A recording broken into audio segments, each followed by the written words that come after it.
વડોદરામાં petrol pump પર diesel વિતરણમાં ગેરરીતિના આક્ષેપો ઉઠ્યા છે। તરસાલી ગુરુકુળ નજીક પેટ્રોલ પંપ પર ગેરરીતિના આક્ષેપો ઉઠી રહ્યા છે। નાયરા પેટ્રોલ પંપ પર ટેમ્પો ચાલકે ગંભીર અનિયમિતતા જણાઈ છે તો 8 લીટરની ટાંકીમાં મશીને 9.43 લીટર ડીઝલ ભરાયું તે દર્શાવ્યું હતું। ફરી માપતા માત્ર 8.57 લીટર ડીઝલ જ સમાયું હોવાનું સામે આવ્યું। ઘટનાથી માપદંડો અને વિતરણ પ્રક્રિયા પર સવાલો ઉઠી રહ્યા છે। ગ્રાહકો સાથે ઈંધણ ચોરી થતી હોવાની પણ આશંકા વ્યક્ત થઈ રહી છે તો તંત્ર દ્વારા તટસ્થ તપાસ કરવાની માંગ ઉઠી છે। कुमार जायसवाल है। मैं सुबह में 6:30 बजे यहाँ Nayara petrol Tarsali Nayara petrol pump पे आया था डीजल भराने के लिए। ये लोग ने डीजल भर दिया तो 950 का हो गया। मैंने इनको मना किया भाई 950 का नहीं हो सकता।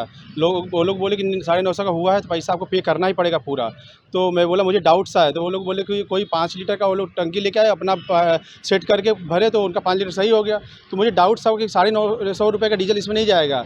950। तो मैं बोला ये 8 लीटर टंकी है तो इसमें 9.5 लीटर कैसे जाएगा? तो बोले नहीं 9.5 लीटर गया है पूरा 9.5 लीटर। तो मैं घर पे गया टांकी पूरा खोल कर मैंने अपना हाथ से ही चेक किया और डीजल अपने हाथ से माप किया। तो मैं माप किया तो 7 लीटर 400 ml ही निकल रहा है डीजल।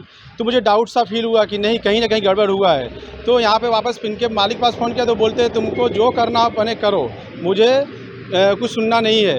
यहाँ तक कि आप कमिश्नर ऑफिस में जाओ, चाहे आप कोई भी बड़े मंत्री के पास जाओ, मैं कुछ सुनने वाला नहीं हूँ। मैं जो अब फिर मैंने यहाँ पे भी खाली करके यहाँ पर भी वापस डीजल भरवाया। तो यहाँ खाली करके डीजल भरवाया तो 860 रुपये का ही डीजल गया। पूरा खाली करके डाला तो भी 860 रुपये का ही गया। तो 950 का कहाँ गया वो डीजल?